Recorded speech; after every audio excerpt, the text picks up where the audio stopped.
Welcome to my channel. Subscribe, listen, and enjoy my stories every day. The morning sun slants through the blinds, casting lines of light and shadow across the room. I sit at the kitchen table, nursing a lukewarm coffee, trying to shake off the fog of last night's restless sleep. My wife, Emily, is unusually chipper, flitting around the kitchen like a hummingbird, preparing breakfast with an energy that sets my nerves on edge. "Pancakes," she chirps, sliding a plate in front of me. "Thanks," I mumble, not meeting her eyes. My mind is elsewhere, still grappling with the events of the past week. The uneasy feeling that something is off has been gnawing at me, but I can't quite put my finger on it. Emily sits across from me, her bright smile unwavering. "You look tired, Alex. Are you sure you're okay?" "Just a lot on my mind," I reply, forcing a smile. "Work's been crazy." She nods sympathetically. "I know. You've been working so hard. Maybe you should take a day off, relax a bit." I consider her suggestion, but the mountain of tasks awaiting me at the office makes the idea laughable. "Maybe some other time," I say, taking a bite of the pancake, its sweetness cloying in my mouth. As I drive to work, Emily's words echo in my mind. The nagging feeling persists, a sense that I'm being watched, manipulated. I shake it off, attributing it to stress. But the moment I step into the office, I'm hit with a wave of tension. "Alex," my boss, Richard, calls out from his office, his voice stern. "Can I see you for a minute?" I walk in, trying to read his expression. Richard is usually composed, but today, there's an edge to him. He gestures for me to sit, and I comply, heart pounding in my chest. "Something's come up," he begins, leaning forward.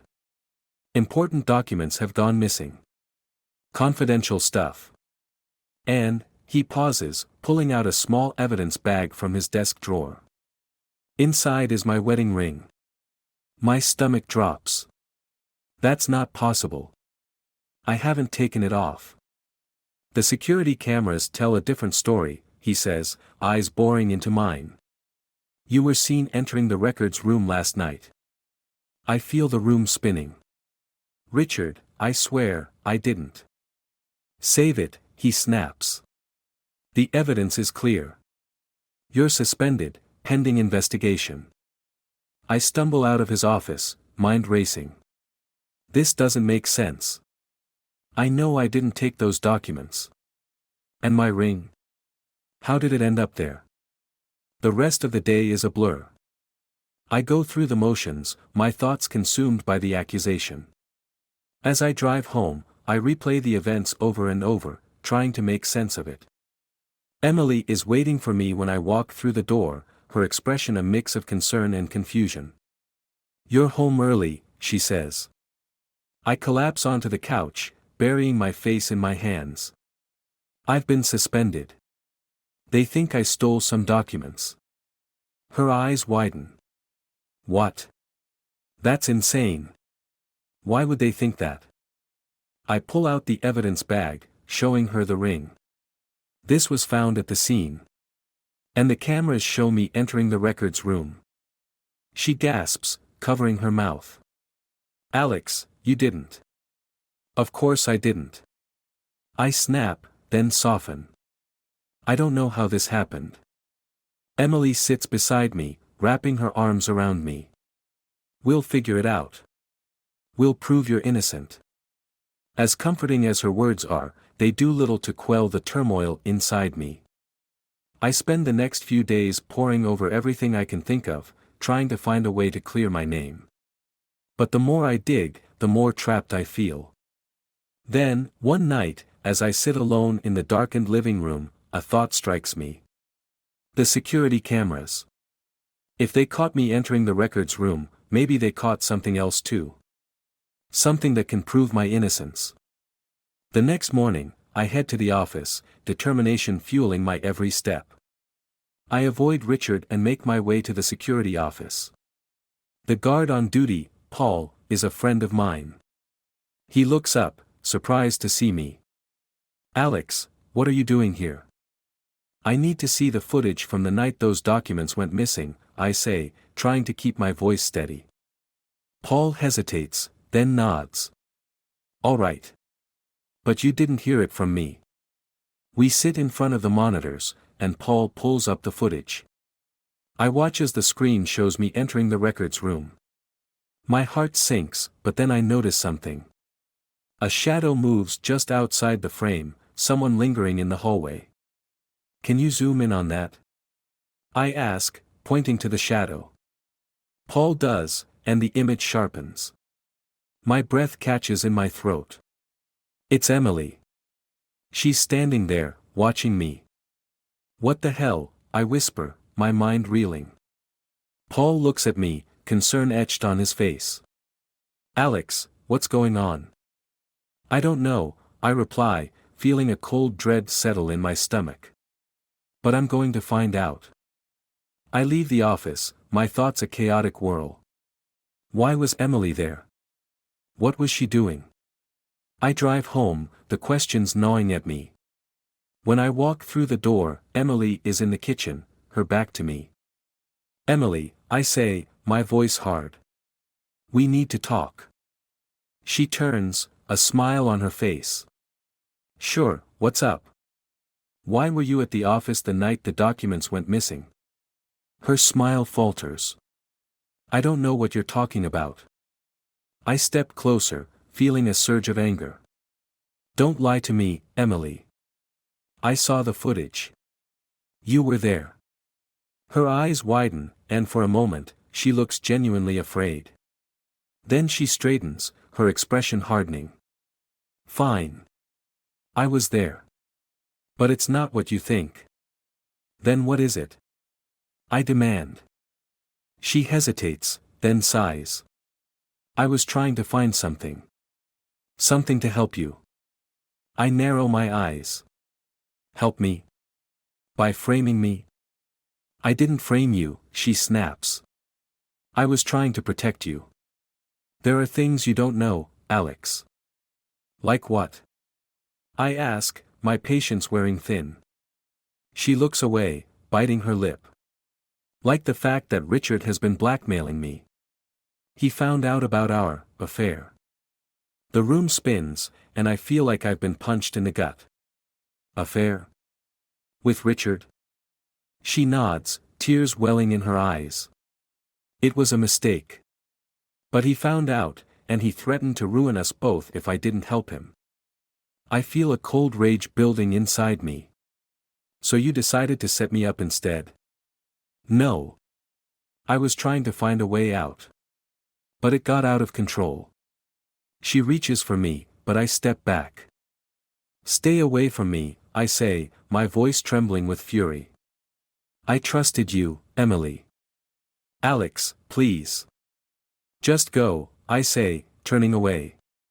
I need to think. As she leaves the room, I feel a hollow emptiness settle over me. My wife, the woman I loved and trusted, had betrayed me in the worst possible way. And now, I was left to pick up the pieces. But as I sit there, alone in the dark, a new determination takes hold. Emily may have tried to ruin me, but I'm not going down without a fight. I'll find a way to clear my name, and I'll make sure she pays for what she's done. The game is on. The next morning, the early light barely filters through the curtains as I lie in bed, staring at the ceiling. Sleep had been elusive, the night's revelations replaying in my mind like a broken record.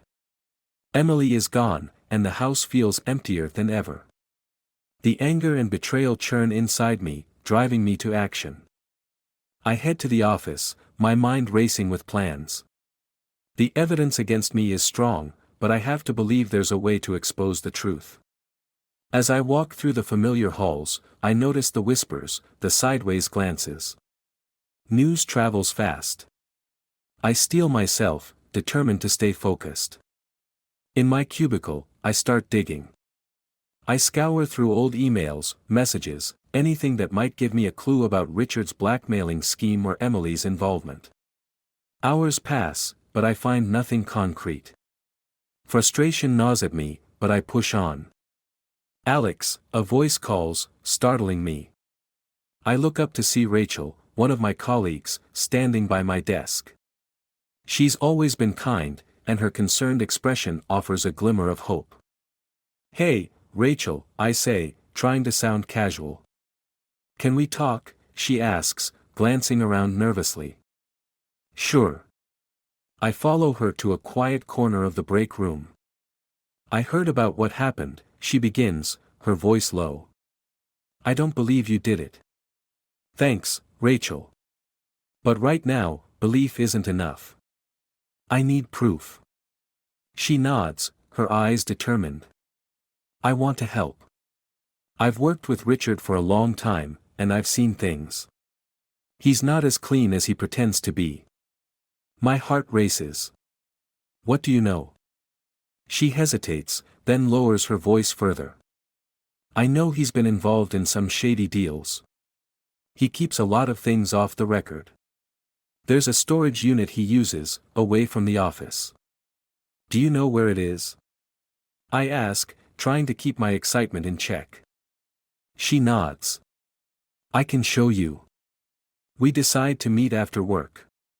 The rest of the day drags on, the tension palpable. When the clock finally hits 5, Rachel and I leave together, heading to the address she gave me. The storage facility is on the outskirts of town, a nondescript building that looks abandoned. Rachel leads me to a unit in the back. "This is it," she says, her voice trembling slightly. "Are you sure about this?" I ask, aware of the risk we're taking. She nods. "We need to know the truth." With a deep breath, I break the lock and push the door open. Inside, it's dark and musty. We fumble for the light switch, and when the flickering fluorescent lights come on, I'm stunned. Shelves line the walls, filled with files, boxes, and a safe in the corner. Rachel and I start going through the files. It's slow work, but soon enough, we find what we're looking for. Documents detailing under-the-table transactions, notes about meetings with shady characters, and, most importantly, correspondence between Richard and Emily. My hands tremble as I read the emails. Richard had indeed been blackmailing Emily, threatening to expose their affair unless she cooperated with him. He'd orchestrated the theft of the documents and planted my ring to frame me, ensuring I would be out of the way. "This bastard," I mutter, fury boiling inside me. Rachel looks at me, her expression one of mixed relief and fear. "What do we do now?" "We take this to the police," I say, gathering the most incriminating evidence. "And we confront Richard." Rachel agrees, and we leave the storage unit, our next stop the police station. The officer on duty listens to our story, his skepticism slowly turning to belief as we present the evidence. He takes our statements and promises to start an investigation. Feeling a weight lift from my shoulders, I head back to the office with Rachel. It's late, and the building is mostly empty. We find Richard in his office, working late as usual. He looks up, surprised to see us. "Alex, Rachel. What's going on?" he asks, his tone cautious. "We know what you've been doing, Richard," I say, stepping forward. "The blackmail, the theft, everything. We've been to your storage unit." His face pales, and for a moment, he looks genuinely afraid. Then he straightens, a sneer forming on his lips. "You're bluffing." I hold up the files we took. "Am I?" Richard's eyes dart to the files, then back to me. "You're making a mistake, Alex." "No, the mistake was yours," I retort. "You thought you could get away with this, but it's over. The police are already involved." He scoffs, but I see the panic in his eyes. "You have no idea what you're getting into." "Maybe not," I admit. "But I know I'm not going down without a fight." Rachel steps forward. "We're all tired of your games, Richard. It's time to face the consequences." He glares at her, but there's a hint of resignation in his eyes. "You're making a big mistake," he repeats, but there's no conviction in his voice. As we leave his office, I feel a sense of triumph. This is far from over, but it's a start. With the police involved and the evidence we've gathered, Richard's hold over us is weakening. Later that night, as I sit in my living room, the weight of the day's events settles over me. Emily's betrayal still stings, but I can't dwell on it. There's too much at stake. The fight is just beginning, and I need to stay focused. I pick up my phone and call my best friend, Mike. He answers on the second ring. "Alex, what's up?" he asks, his voice cheerful. "Mike, I need your help," I say, filling him in on everything that's happened. "I can't do this alone." Mike is silent for a moment, then his voice turns serious. "You've got it, man. Whatever you need." Relief floods through me. With Rachel and Mike by my side, I feel more confident. Together, we'll uncover the truth, expose Richard, and make sure he pays for what he's done. The game may be on, but now I have allies. And with their help, I'll turn the tables on Richard and Emily. This is just the beginning. The next morning, I wake up with a renewed sense of purpose. The sun is barely up as I dress quickly and head out. Today, we put the next part of the plan into action. I meet Mike at a diner downtown, a small, quiet place where we can talk without being overheard. Mike waves as I walk in, a serious expression on his usually cheerful face. "Morning, Alex." "Morning," I reply, sliding into the booth across from him. "Thanks for meeting me so early." "No problem," he says. "So, what's the plan?" I lay out what we need to do. Rachel found a lot of incriminating evidence, but we need something more. We need to catch Richard in the act. I'm thinking of setting up a sting operation. Mike nods thoughtfully. "All right. What do you need from me?" "I need you to help me set up some surveillance equipment. Cameras, microphones, the works. We need to catch Richard red-handed." Mike grins. "You've got it. I've got some gear we can use." We spend the next few hours gathering equipment and planning our next steps. By midday, we're ready. I call Rachel, updating her on the plan. She's nervous but agrees to help. We decide to set up the equipment in Richard's office after hours, when the building is empty. As the day drags on, I can barely concentrate on anything else. Finally, the clock strikes 5, and the office begins to empty. Rachel, Mike, and I wait until the coast is clear before we move in. Rachel swipes her security card, and the door to Richard's office clicks open. We step inside, the dim light casting eerie shadows on the walls. Mike starts setting up the cameras, placing them in strategic spots around the room. Rachel looks anxious, her eyes darting around. "Are you sure this is going to work?" "It has to," I say, my voice firm. "It's our best shot." We finish setting up the equipment and do a quick test to make sure everything is working. Satisfied, we leave the office, locking the door behind us. Now, all we can do is wait. The next day, I arrive at the office with a sense of anticipation. Rachel and I have been monitoring the cameras remotely, waiting for Richard to make a move. It's a tense waiting game, but around midday, our patience is rewarded. Rachel's voice crackles through my earpiece. "Alex, he's in the office. He's making a call." I watch the live feed on my phone, the camera's view showing Richard sitting at his desk, phone pressed to his ear. His expression is serious, his tone hushed. "Yeah, everything's going according to plan," he says, glancing around as if he can sense he's being watched. "I've got it all under control. The documents are secure, and Alex is out of the picture. The board won't know what hit them." I feel a surge of anger, but I force myself to stay calm. We need more. We need him to incriminate himself further. Richard continues talking, oblivious to the fact that his every word is being recorded. "Emily. She's a loose end. But don't worry, I'll handle her. She's more useful than she realizes." I clench my fists, the betrayal stinging anew. Rachel whispers in my ear, "We've got enough, Alex. We need to move now." I nod, though she can't see me. "Let's do it." Mike and I head to Richard's office, determination fueling our every step.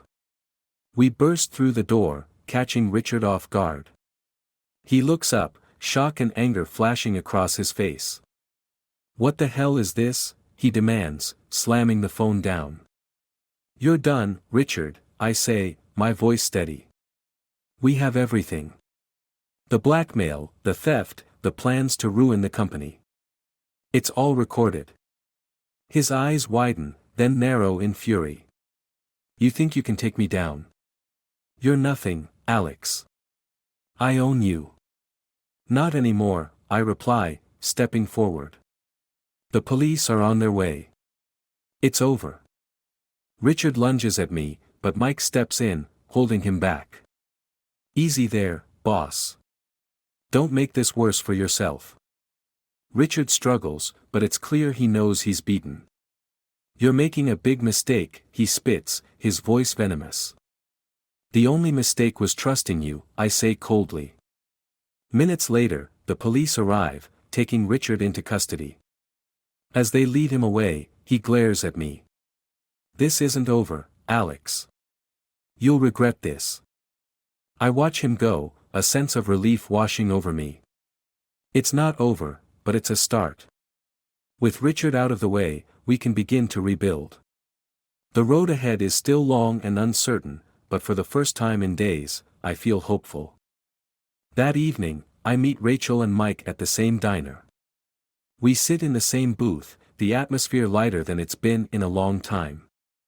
"We did it," Rachel says, a smile breaking through her serious demeanor. "We really did it." "Yeah, we did," I agree, feeling a weight lift off my shoulders. Mike raises his coffee cup in a toast. "To taking down the bad guys."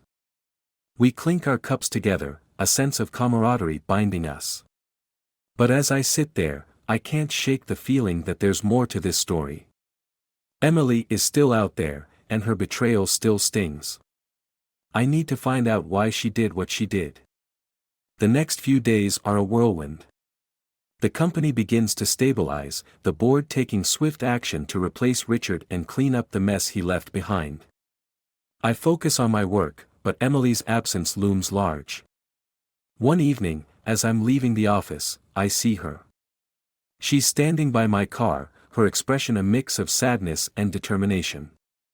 "Alex, we need to talk," she says, her voice soft. I hesitate, then nod. "All right. Let's talk." We drive to a nearby park, the setting sun casting long shadows. We sit on a bench, the air thick with tension. "Why, Emily?" I ask, breaking the silence. "Why did you do it?" She looks down, tears glistening in her eyes. "I was scared, Alex. Richard found out about the affair, and he threatened to ruin us both. I didn't know what to do." "You could have come to me," I say, my voice strained. "We could have faced it together." She shakes her head. "I didn't want to drag you down with me. I thought I could handle it, but I was wrong." The pain in her voice is palpable, but it does little to soothe the hurt inside me. "What now, Emily? What do you want?" She looks up, her eyes pleading. "I want to make things right. I know I've hurt you, and I can't undo that. But I want to help. Let me help you."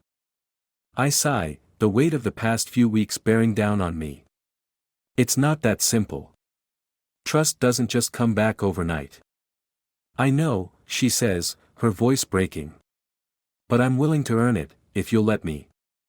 I stare at her, the woman I once loved, now a stranger. The road to forgiveness is long and uncertain, but maybe, just maybe, it's a journey worth taking. "All right," I say finally. "We'll see." As we sit there, watching the sun dip below the horizon, I feel a glimmer of hope. The path ahead is still fraught with challenges, but for the first time, I feel like I'm not walking it alone.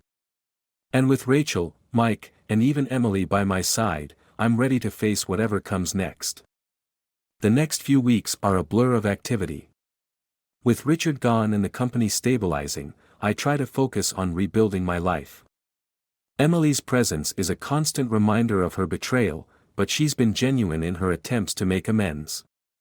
Rachel and Mike are my pillars, their support unwavering as I navigate the tumultuous waters of my personal and professional life. One afternoon, as I sit in my office, Rachel knocks on the door. "Got a minute?" she asks, a curious glint in her eyes. "Sure, come in," I reply, gesturing for her to take a seat. She sits down, leaning forward. "I've been doing some digging. Something about this whole situation with Emily and Richard doesn't add up." My interest piqued, I lean in as well. "What did you find?" Rachel pulls out a stack of papers. "These are transcripts of phone calls between Richard and Emily. I got them from the police. Listen to this." She plays a recording. Richard's voice crackles through the speakers. "Everything is set. Alex is out of the picture, just like we planned." Emily's voice responds, cold and calculating. "Good. Once he's gone, we can move forward with our plans." A chill runs down my spine. "What plans?" Rachel looks at me, her expression grave. "There's more." She plays another recording, this one more recent. It's Emily again, speaking to an unknown man. "I don't care about Alex anymore. He served his purpose. Make sure Richard doesn't find out about us." I feel my world shatter anew. She was playing both of us. All of this, it was a setup. Rachel nods. "It seems so. Emily and this other guy were using you and Richard to achieve some goal. I don't know what it is yet, but it's clear she's been lying to both of you." Anger and betrayal surge within me. We need to confront her. Rachel agrees, and we plan to meet Emily that evening. I call Mike, updating him on the situation. He insists on being there, ready to back me up. The three of us meet at my house, waiting for Emily to arrive. She walks in, smiling, but her expression falters when she sees our grim faces. "What's going on?" she asks, her voice tinged with nervousness. "Sit down, Emily," I say, my voice cold. "We need to talk." She hesitates, then sits on the couch, looking at each of us in turn. "What is this about?" Rachel steps forward, holding up the transcripts. "We know about your plans with Richard. And we know you've been seeing someone else." Emily's face pales. "What? No, that's not true." Mike scoffs. "Cut the act, Emily. We have recordings. We know everything." She glances at me, panic in her eyes. "Alex, please, let me explain." "Explain what?" I snap. "That you used me. That you played me for a fool while you plotted with Richard and some other guy." Tears well up in her eyes, but I'm unmoved. "It wasn't like that, Alex. I was trying to protect you." "Protect me?" I laugh bitterly. "You betrayed me, Emily. You used me and then tossed me aside." Rachel interjects, her voice firm. "Enough lies, Emily. Tell us the truth. Who is this other man?" Emily breaks down, sobbing. "His name is Marcus. He's an investor. Richard and I were planning to take over the company, but Marcus offered a better deal. I didn't mean for things to get so out of hand." Mike shakes his head in disgust. "You played all of us. And for what? Money? Power?" She nods, her tears flowing freely. "I was desperate. I didn't know what else to do." I feel a cold resolve settle over me. "It's over, Emily. We're done. I can't forgive you for what you've done." She looks at me, her eyes pleading. "Alex, please. I love you. I was wrong, but I can make it right. I shake my head. No, Emily. You've done enough. I can't trust you anymore. Rachel steps forward, her voice calm but firm. You need to leave, Emily. We'll handle things from here. Emily stands, her shoulders shaking with sobs. I'm so sorry, Alex. I never meant to hurt you. But her words are hollow, and I turn away, unable to look at her any longer. She leaves, the door closing softly behind her, and a heavy silence falls over the room. Mike puts a hand on my shoulder. You did the right thing, Alex. She didn't deserve you. I nod, though the pain is still raw. Thanks, Mike. And thank you, Rachel. I couldn't have done this without you. Rachel smiles, though it's tinged with sadness. We're here for you, Alex. We'll get through this together. Over the next few days, the pieces start to fall into place. The police investigation uncovers more of Richard's and Marcus's illegal activities, and the company begins to purge itself of their influence. Emily's involvement is exposed, and she disappears from our lives, leaving a trail of broken trust and shattered dreams. In the end, the company survives, stronger and more resilient. Richard and Marcus face justice, their plans unraveled. And I begin to rebuild my life, focusing on the future rather than the past. One evening, as I sit in my living room, reflecting on the tumultuous events, Rachel visits. She sits beside me, her presence comforting. How are you holding up? She asks, her voice gentle.